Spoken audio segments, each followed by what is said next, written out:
आज समग्र ओडिशा ପାଇଁ ଏକ ଖୁସିର ଦିନ। ओडिशाର ବିକାଶ କ୍ଷେତ୍ରରେ ଯୋଡ଼ି ହୋଇଛି ଏକ ନୂତନ ଅଧ୍ୟାୟ। ଢିଙ୍କିଆ ଚାରିଦେଶରେ ପହଞ୍ଚିଛନ୍ତି ମୁଖ୍ୟମନ୍ତ୍ରୀ ମୋହନ ଚରଣ ମାଝୀ।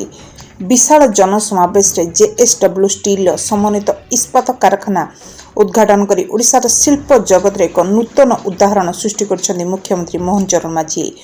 ପୂର୍ବ ଉପକୂଳରେ ଶିଳ୍ପର ପ୍ରଗତି ଏବଂ ଅର୍ଥନୈତିକ ବିକାଶର ମୂଳଦୁଆ ଆରମ୍ଭ ହୋଇଛି। ଢିଙ୍କିଆ ଚାରିଦେଶରେ ହେବ ଅଭିବୃଦ୍ଧି, ଶିଳ୍ପ ଏବଂ ବିକାଶର ଚିତ୍ରରେ ନାଁ ଲେଖିବ ଢିଙ୍କିଆ ଚାରିଦେଶ। ପାରାଦୀପ ଢିଙ୍କିଆ ଅଞ୍ଚଳର ଏକ ସମନ୍ୱିତ ଷ୍ଟିଲ୍ ପ୍ଲାଣ୍ଟର କାର୍ଯ୍ୟ ଆଜିଠୁ ଆରମ୍ଭ ହୋଇଛି ଓ ମୁଖ୍ୟମନ୍ତ୍ରୀ ମୋହନ ଚରଣ ମାଝୀ ଏହାର ଶୁଭାରମ୍ଭ କରିଛନ୍ତି। ଜେଏସଡବ୍ଲ୍ୟୁ ଉତ୍କଳ ଢିଙ୍କିଆରେ ପ୍ରସ୍ତାବିତ ସମନ୍ୱିତ ଇସ୍ପାତ କାରଖାନା ନିର୍ମାଣ କାର୍ଯ୍ୟ ଆଜିଠୁ ଆରମ୍ଭ ହେଲା। ବହୁ ପ୍ରତୀକ୍ଷିତ ସମନ୍ୱିତ ଇସ୍ପାତ ପ୍ରକଳ୍ପ। ଷ୍ଟିଲ୍ କମ୍ପାନୀମାନେ ଓଡ଼ିଶା ଆସନ୍ତୁ, ଏଠି ଷ୍ଟିଲ୍ କମ୍ପାନୀ ଖୋଲନ୍ତୁ, ଆମ ଓଡ଼ିଶା ବିକାଶ ହେବ ଯାହା ଆମେ ଭାବିଥିଲେ ଆଜି ତାହା ସାକାର ହୋଇଛି। ଆମର ପ୍ରଧାନମନ୍ତ୍ରୀ ତଥା ଭାରତବର୍ଷକୁ ବିକାଶର ଶୀର୍ଷ ସ୍ଥାନରେ ପହଞ୍ଚାଇଛନ୍ତି ପ୍ରଧାନମନ୍ତ୍ରୀ ମୋଦି। ଆଜି ଡବଲ ଇଞ୍ଜିନ୍ ସରକାର ସବୁ କ୍ଷେତ୍ରରେ ବିକାଶ କରିଛି। ଓଡ଼ିଶାର 2 ବର୍ଷ ଭିତରେ ଆଜି ଅନେକ ବିକାଶମୂଳକ କାର୍ଯ୍ୟ କରିଛି, ହେଲେ ପୂର୍ବ ସରକାରଙ୍କ ଶିଳ୍ପ ପ୍ରତି ଆନ୍ତରିକତା ନଥିଲା, ଯାହାଫଳରେ ପୋସ୍କୋ ଭଳି ଏକ ପ୍ରକଳ୍ପ ଢିଙ୍କିଆରୁ ଫେରିଯାଇଥିଲା। ଆଜି ଓଡ଼ିଶା ଏବଂ ପାରାଦୀପ ଶିଳ୍ପ କ୍ଷେତ୍ରରେ ଏକ ଐତିହାସିକ ଫର୍ଦ୍ଦ ଯୋଡ଼ି ହୋଇଛି। ଜଗତସିଂହପୁର ଜିଲ୍ଲା ଢିଙ୍କିଆରେ ଜେଏସଡବ୍ଲ୍ୟୁ ଉତ୍କଳ ଷ୍ଟିଲ୍ ପ୍ରକଳ୍ପର ଭିତ୍ତିପ୍ରସ୍ତର ସ୍ଥାପନ କରାଯାଇଛି। ବିକଶିତ ଭାରତ ଗଠନ ପାଇଁ ଶିଳ୍ପର ଅଭିବୃଦ୍ଧିର ଆବଶ୍ୟକ ରହିଛି, ଯାହାର ପ୍ରୟାସ ଚଳାଇଛନ୍ତି ମୁଖ୍ୟମନ୍ତ୍ରୀ। ଉତ୍କର୍ଷ ଓଡ଼ିଶା ପାଇଁ ଆଜି ଓଡ଼ିଶାରେ ବିକାଶକୁ ତ୍ୱରାନ୍ୱିତ କରିଛନ୍ତି ମୁଖ୍ୟମନ୍ତ୍ରୀ। ଖଣିଜ ସମ୍ପଦରେ ଭରା ଓଡ଼ିଶାରେ ମୂଲ୍ୟଯୁକ୍ତ କାରଖାନା ନିର୍ମାଣ କରାଯିବା ଦ୍ୱାରା ଓଡ଼ିଶାର ବିକାଶ ସହିତ ଦେଶର ମଧ୍ୟ ବିକାଶ ହେବ। ଏହି ଷ୍ଟିଲ୍ ପ୍ଲାଣ୍ଟ କାର୍ଯ୍ୟକ୍ଷମ ହେବା ଦ୍ୱାରା ସ୍ଥାନୀୟ ଅଞ୍ଚଳରେ ବ୍ୟାପକ ନିଯୁକ୍ତି ସୁଯୋଗ ସୃଷ୍ଟି ହେବ। ଢିଙ୍କିଆ ଚାରିଦେଶରେ ଜେଏସଡବ୍ଲ୍ୟୁ ଦ୍ୱାରା ବନ୍ଦର ନିର୍ମାଣ ଦ୍ୱାରା ମତ୍ସ୍ୟଜୀବୀମାନେ କ୍ଷତିଗ୍ରସ୍ତ ହେବେ। ଏନେଇ କମ୍ପାନୀ ଅଧିକାରୀଙ୍କ ସହିତ ଆଲୋଚନା କରାଯାଇଛି। ଜିନ୍ଦଲ ଦ୍ୱାରା ନିର୍ମାଣ ବନ୍ଦର ଦ୍ୱାରା କିପରି ମତ୍ସ୍ୟଜୀବୀ ପ୍ରଭାବିତ ନ ହେବେ, ଏନେଇ କମ୍ପାନୀ ଦୃଷ୍ଟି ଦେଉ ବୋଲି କହିଛନ୍ତି ଜଗତସିଂହପୁର ସାଂସଦ। 65,000 କୋଟି ଟଙ୍କା ନିବେଶରେ ନିର୍ମାଣ ହେବ ଜେଏସଡବ୍ଲ୍ୟୁ ଉତ୍କଳ ଷ୍ଟିଲ୍ ପ୍ଲାଣ୍ଟ। ଦକ୍ଷିଣ କୋରିଆ ଷ୍ଟିଲ୍ କମ୍ପାନୀ ପୋସ୍କୋ ଏଠାରୁ ଫେରିଯାଇଥିଲା। ପୂର୍ବ ସରକାରଙ୍କ ଆନ୍ତରିକତା ଅଭାବରୁ ହୋଇପାରୁନଥିଲା ବୋଲି ବିଶାଳ ଜନସମାବେଶକୁ ସମ୍ବୋଧନ କରି କହିଛନ୍ତି ମୁଖ୍ୟମନ୍ତ୍ରୀ ମୋହନ ଚରଣ ମାଝୀ। ଢିଙ୍କିଆଠାରେ ଜେଏସଡବ୍ଲ୍ୟୁ ପରିସରରେ ଆୟୋଜିତ ଏହି ଭିତ୍ତିପ୍ରସ୍ତର ସ୍ଥାପନ ଉତ୍ସବରେ ମୁଖ୍ୟମନ୍ତ୍ରୀଙ୍କ ସହିତ ଶିଳ୍ପମନ୍ତ୍ରୀ ସମ୍ପତ ଚନ୍ଦ୍ର ସ୍ୱାଇଁ, ଜଗତସିଂହପୁର ସାଂସଦ ବିଭୁ ପ୍ରସାଦ ତରାଇ, ଜଗତସିଂହପୁର ବିଧାୟକ ଅମରେନ୍ଦ୍ର ଦାସ, କମ୍ପାନୀର ଚେୟାରମ୍ୟାନ ମୁଖ୍ୟ ସଜ୍ଜନ ଜିନ୍ଦଲ, ଓଡ଼ିଶା ଜେଏସଡବ୍ଲ୍ୟୁ ମୁଖ୍ୟ ଅନିଲ ସିଂଙ୍କ ସହିତ ହେମନ୍ତ ଶର୍ମା, ଏରସମା ବାଲିକୁଦା ବିଧାୟକ ଶାରଦା ପ୍ରସାଦ ଜେନା ଯୋଗଦେବା ସହିତ ଏରସମା ଅଞ୍ଚଳବାସୀଙ୍କ ସ୍ୱାର୍ଥକୁ ଦୃଷ୍ଟିରେ ରଖି ଏହି ଅଞ୍ଚଳରେ କିପରି ସ୍ଥାନୀୟ ଅଞ୍ଚଳର ଭାଇ ଭଉଣୀମାନେ କିପରି ଚାକିରି ପାଇବେ, ଜାତୀୟ ରାଜପଥ 55ର ପାରାଦୀପ ସହିତ ସଂଯୋଗୀକରଣ, ସମୁଦ୍ର ବେଳାଭୂମିର ସୁରକ୍ଷା, ଟେକ୍ନିକାଲ ଶିକ୍ଷା ପାଇଁ ନୂଆ ଅନୁଷ୍ଠାନ ଏବଂ ସ୍ଥାନୀୟ ଲୋକଙ୍କର କିପରି ମୌଳିକ ସୁବିଧା ହୋଇପାରିବ, ସେଥିପାଇଁ ସେ ଦାବି କରିଥିଲେ। ଏହି ପ୍ରକଳ୍ପ ଆଗାମୀ ଦିନରେ ଢିଙ୍କିଆ ଚାରିଦେଶ ସମେତ ଓଡ଼ିଶା ବିକାଶରେ ପ୍ରମୁଖ ଅଂଶ ପାଲଟିବ ବୋଲି ଉପସ୍ଥିତ ନେତୃବୃନ୍ଦ ବିଶାଳ ଜନସମାବେଶକୁ ସମ୍ବୋଧିତ କରିଛନ୍ତି। ଏରସମାରୁ Umakanta Parida, Odisha mobile TV. JSW steel ପ୍ଲାଣ୍ଟର ଆଜି ଇନାଗୁରେସନ୍ ନଥିଲା। 2024 ମସିହା ଫେବୃଆରୀ 16 ତାରିଖ ଦିନ ପୂର୍ବତନ ମୁଖ୍ୟମନ୍ତ୍ରୀ ନବୀନ ପଟ୍ଟନାୟକ ଏରସମା ତହସିଲ ଅଧୀନରେ ଢିଙ୍କିଆ ଗ୍ରାମରେ ଏକ ସମନ୍ୱିତ ଇସ୍ପାତ ପ୍ରକଳ୍ପ ଏବଂ ଏକ ବୃହତ୍ ଜେଟିର ଯେଉଁ ଶୁଭ ଦେଇଥିଲେ, ସେ ଶୁଭର ଯେଉଁ ଉନ୍ନୟନମୂଳକ କାର୍ଯ୍ୟକ୍ରମ ଚାଲିଥିଲା, ଆଜି ସେ କାର୍ଯ୍ୟକ୍ରମରେ ଏକ ଅଂଶ ବ୍ଲାଷ୍ଟ ଫର୍ନେସ୍ ଏବଂ କିଛି ଅଂଶ ଆଜି ମୁଖ୍ୟମନ୍ତ୍ରୀ ଶୁଭ ଦେଲେ। ତେଣୁ କାର୍ଯ୍ୟକ୍ରମ 2024 ମସିହାରେ ଏଗ୍ରିମେଣ୍ଟ ସରିଛି। 24 ମସିହାରେ ମାନ୍ୟବର ପୂର୍ବତନ ମୁଖ୍ୟମନ୍ତ୍ରୀ ନବୀନ ପଟ୍ଟନାୟକ ଶୁଭ ଦେଇଛନ୍ତି। ବର୍ତ୍ତମାନର ମୁଖ୍ୟମନ୍ତ୍ରୀ ଉକ୍ତ କାର୍ଯ୍ୟକୁ ତ୍ୱରାନ୍ୱିତ କରିବା ପାଇଁ ଆଜି ପରିଦର୍ଶନ କରିଥିଲେ। ତା ଇତି ଅବସରରେ କିଛି ସେ ଶୁଭ ଦେଇଛନ୍ତି। ବର୍ତ୍ତମାନ ସରକାର କହିଲେ କି ପୂର୍ବ ସରକାରରେ କରାଯାଇଥିଲା, ଏବେ ତାକୁ ଚୁକ୍ତି କରି ସେ କଥା ଓଡ଼ିଶାବାସୀ ଜାଣିଛନ୍ତି, ତମେ ବି ଭଲ କରି ଜାଣିଛ। ଓଡ଼ିଶାବାସୀଙ୍କୁ ପଚାରିଲେ ସେ ଉତ୍ତର ଦେଇଦେବେ, ସ୍ଥାନୀୟ ଲୋକ ବି ଉତ୍ତର ଦେଇଦେବେ। ନୂଆ ଇତିହାସ ସୃଷ୍ଟି ହେବା ପାଇଁ ଯାଉଛି ଏବଂ ସେଥିରେ ଜେଏସଡବ୍ଲ୍ୟୁ କମ୍ପାନୀ ତାଙ୍କ ପକ୍ଷରୁ ଯେଉଁ ଏକ ଇଣ୍ଟିଗ୍ରେଟେଡ୍ ଷ୍ଟିଲ୍ ପ୍ଲାଣ୍ଟ ଯେଉଁ କରିବା ପାଇଁ ଯାଉଛନ୍ତି, ଆଉ ସେଇ ଐତିହାସିକ ମୁହୂର୍ତ୍ତ ଆଜିର ଦିନରେ ଯେଉଁ ଆଜି ଗ୍ରାଉଣ୍ଡ ବ୍ରେକିଂ ଅର୍ଥାତ୍ ଶିଳାନ୍ୟାସ ଯେଉଁ ଆଜି କରାଗଲା, ସେଥିରେ ଯେଉଁ 1 ଲକ୍ଷ କୋଟି ଟଙ୍କାର ଉର୍ଦ୍ଧ୍ୱ ଟଙ୍କାର ଇଣ୍ଟିଗ୍ରେଟେଡ୍ ଷ୍ଟିଲ୍ ପ୍ଲାଣ୍ଟ ଯେଉଁ ହେବା ପାଇଁ ଯାଉଛି, ଇଏ ନିଶ୍ଚିତ ଭାବରେ ଓଡ଼ିଶାରେ ତଥା ଏ ଅଞ୍ଚଳରେ ପାରାଦୀପ ଏରସମା ଅଞ୍ଚଳରେ ବହୁ ଦିନରୁ ଅନେକ ଶିଳ୍ପାୟନକୁ ଚାହୁଁଥିବା ଯେଉଁ ଲୋକମାନେ ଦେଖିବା ପାଇଁ ଚାହୁଁଥିଲେ, ଯାହାକି ଆମ ସରକାର ଆସିଲା ପରେ ଆଜି ତାକୁ ସଫଳ ରୂପାୟନ କରିବାରେ ସୁନିଶ୍ଚିତ କରିପାରିଛନ୍ତି ଏବଂ ଆଜି ତାର ଶିଳାନ୍ୟାସ ମଧ୍ୟ ଆଜି କରାଯାଇପାରିଛି। ଏ ଷ୍ଟିଲ୍ ପ୍ଲାଣ୍ଟ 2ଟି ଫେଜ୍ରେ ହେବ। ପ୍ରଥମ ଫେଜ୍ରେ 13.2 ମିଲିୟନ ଟନ୍ର ଏବଂ ପରବର୍ତ୍ତୀ ଫେଜ୍ରେ ପାଖାପାଖି 12 ମିଲିୟନ ଟନ୍ର ସମୁଦାୟ 24 ମିଲିୟନ ଟନ୍ରୁ ଅଧିକ କାପାସିଟିର ଯେଉଁ ଷ୍ଟିଲ୍ ପ୍ଲାଣ୍ଟ ହେବ, ଏହା ନିଶ୍ଚିତ ଭାବରେ ଆମର ଓଡ଼ିଶା ଷ୍ଟିଲ୍ ଶିଳ୍ପ କ୍ଷେତ୍ରରେ ଏକ ଇତିହାସ ସୃଷ୍ଟି କରିବା ପାଇଁ ଯାଉଛି ଏବଂ ଭାରତ ବର୍ଷର এই ଯେଉଁ ଷ୍ଟିଲ୍ ହବ୍ ହେବା ପାଇଁ ଯେଉଁ ଓଡ଼ିଶା ଯାଉଛି ତାହା ଇଏ ପାରାଦୀପ ଅଞ୍ଚଳରେ ହେବା କାରଣରୁ ବଡ଼ ସଫଳ ଇଏ ହେବା ପାଇଁ ଯାଉଛି।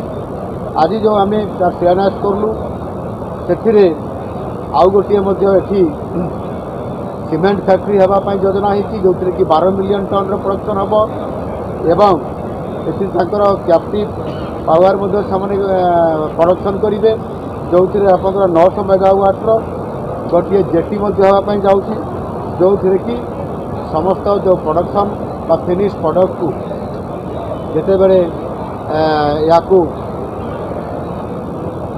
ଜେଟି ମାଧ୍ୟମରେ ପୋର୍ଟ ମାଧ୍ୟମରେ ବାହାରକୁ ନିଆଯିବାର ବ୍ୟବସ୍ଥା ତାହା ମଧ୍ୟ ଏଥିରେ ସହଜ ହୋଇପାରିବ। ଆଉ ସେଥିପାଇଁ ଏହା ଏକ ଐତିହାସିକ ଏଇଥିପାଇଁ ଯେ ସମସ୍ତ ପ୍ରକାରର ଆନୁଷଙ୍ଗିକ ବ୍ୟବସ୍ଥା ପୋର୍ଟ, ରେଲ୍, ରୋଡ଼ ଏବଂ ସମସ୍ତ ପ୍ରକାର ବ୍ୟବସ୍ଥା ଗୋଟିଏ ଜାଗାରେ କରିବାର ଯେଉଁ ଯୋଜନା ଥିଲା ତାହା ଆଜି ସାକାର ହେବା ପାଇଁ ଏଥିରେ ଯାଉଛି ଏବଂ ଏହାଦ୍ୱାରା ମଧ୍ୟ ଆଜି ଏଥିରେ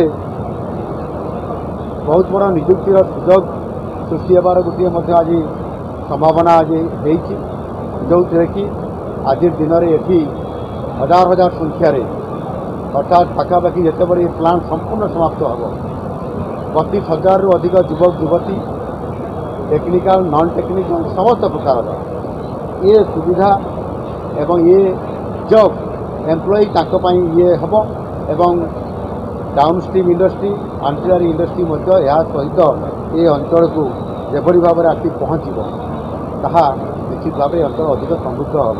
ଏଥିରେ ମୁଁ ଗୋଟିଏ କଥା କହିବା ପାଇଁ ଚାହେଁ ଯେ ଏ ଅଞ୍ଚଳକୁ ଅତୀତରେ ଯେଉଁ ସରକାର ଥିଲେ 2005ରୁ ପୋସ୍କୋକୁ ଆଣିକରି ଏଠି ପ୍ଲାଣ୍ଟ ଦେଖାଇବା ପାଇଁ ସ୍ୱପ୍ନ ଦେଖାଇଥିଲେ ଏବଂ 2012 ମସିହା ପରେ ଇଏ ପୋସ୍କୋ ପ୍ଲାଣ୍ଟ ହେବା ବଦଳରେ ତାକୁ ଏଠୁ ବିଦା କରିଦେଇଥିଲେ ଏବଂ 2017 ପରେ ପୁଣି ଆଉ ଥରେ JSW ଏଠି ଆସିଲା ଏବଂ ପ୍ରୋସେସ୍ ବହୁତ ସ୍ଲୋରେ ଥିଲା, ଯେଉଁଥିପାଇଁକି ଏହାର ଶିଳାନ୍ୟାସ ମଧ୍ୟ ଠିକ୍ ଭାବରେ ପ୍ରମୁଖ ଯେଉଁ ଷ୍ଟିଲ୍ ପ୍ଲାଣ୍ଟ ପାଇଁ ହୋଇପାରିନଥିଲା ଏବଂ ସମ୍ଭବତଃ ଇଏ 2028 କିମ୍ବା 2028 ପରେ ଶିଳାନ୍ୟାସ ହେବାର ଇଏ ସ୍ଲୋ ପ୍ରୋସେସ୍ରେ ଚାଲୁଥିଲା, କିନ୍ତୁ ଆମ ସରକାର 2024ରେ ଆସିଲା ପରେ ଆମେ ଶିଳ୍ପାୟନକୁ ଗୁରୁତ୍ୱ ଦେବା ଏବଂ ପ୍ରତ୍ୟେକଟି କ୍ଷେତ୍ରରେ ସେମାନଙ୍କୁ ସହଯୋଗ କରିବା, ସେମାନଙ୍କର ଆନୁଷଙ୍ଗିକ ଟେକ୍ନିକାଲ ହେଉ ନନ୍ ଟେକ୍ନିକାଲ ହେଉ ଯେଉଁ ପ୍ରକାରର ତାଙ୍କୁ ସାର୍ଟିଫିକେଟ୍ ଦେବାରେ ସହଯୋଗ କରିବାରେ ଯେଉଁ ଆବଶ୍ୟକତା ଥିଲା ତାକୁ ଆମ ସରକାର ଆମ ସମ୍ପୃକ୍ତ ବିଭାଗର ଅଧିକାରୀମାନେ ଏହାକୁ ସହଯୋଗ କରିବା ଫଳରେ 2028-29ରେ ଯାହା ଶିଳାନ୍ୟାସ କରିବାର ଅବକାଶ ଥିଲା ଆମେ ଆଜି 2026ରେ ଶିଳାନ୍ୟାସ କଲୁ ଏବଂ 2029 ବେଳକୁ ଇଏ ପ୍ରଡକ୍ସନ୍ ଷ୍ଟେଜ୍ରେ ଆସିଯାଇଥିବ ଏବଂ ତା'ର ଶୁଭ ଉଦ୍ଘାଟନ ମଧ୍ୟ କରିବ ଆମର ଇଏ ସରକାର ସମୟରେ। ତେଣୁ ଏଭଳି ଏକ ଠିକ୍ ସମୟରେ ବହୁ ସମୟ ପୂର୍ବରୁ 2 ବର୍ଷ ପୂର୍ବରୁ ଶିଳାନ୍ୟାସ କରିବା ଇଏ ଗୋଟିଏ ଆମ ସରକାରର ବଡ଼ ଐତିହାସିକ ନିଷ୍ପତ୍ତି। ଆଉ ଆମ ସରକାର ଯାହା କୁହନ୍ତି ତାହା କରିକି ଦେଖାନ୍ତି ଆଉ ସେଇ ଆଧାରରେ ଆଜି ଆମ ସରକାର କରୁଛନ୍ତି। ମୁଁ ଆଶା କରିବି ନିଶ୍ଚିତ ଭାବରେ ଏ ଅଞ୍ଚଳରେ ଶିଳ୍ପ ସମୃଦ୍ଧ ହେବ। ସେଥିପାଇଁ ପୋର୍ଟ ବେସ୍ ହେଉ କିମ୍ବା ଏ ଅଞ୍ଚଳକୁ ଅଧିକ ପ୍ରାଧାନ୍ୟ ଦେବା ହେଉ, ଏଠି କେନ୍ଦ୍ର ସରକାରକୁ ପରାମର୍ଶ ଆମେ ଦେଇଥିଲୁ, ଅନୁରୋଧ କରିଥିଲୁ ଆମେ ଏବଂ ଏକ ପ୍ରୋଜେକ୍ଟ ଦେଇଥିଲୁ ଯେ ଏ ଅଞ୍ଚଳକୁ ଏକ ଅର୍ଥନୈତିକ କରିଡର ହିସାବରେ କରାଯାଉ, ଶିଳ୍ପାଞ୍ଚଳ କରିଡର ହିସାବରେ କରାଯାଉ।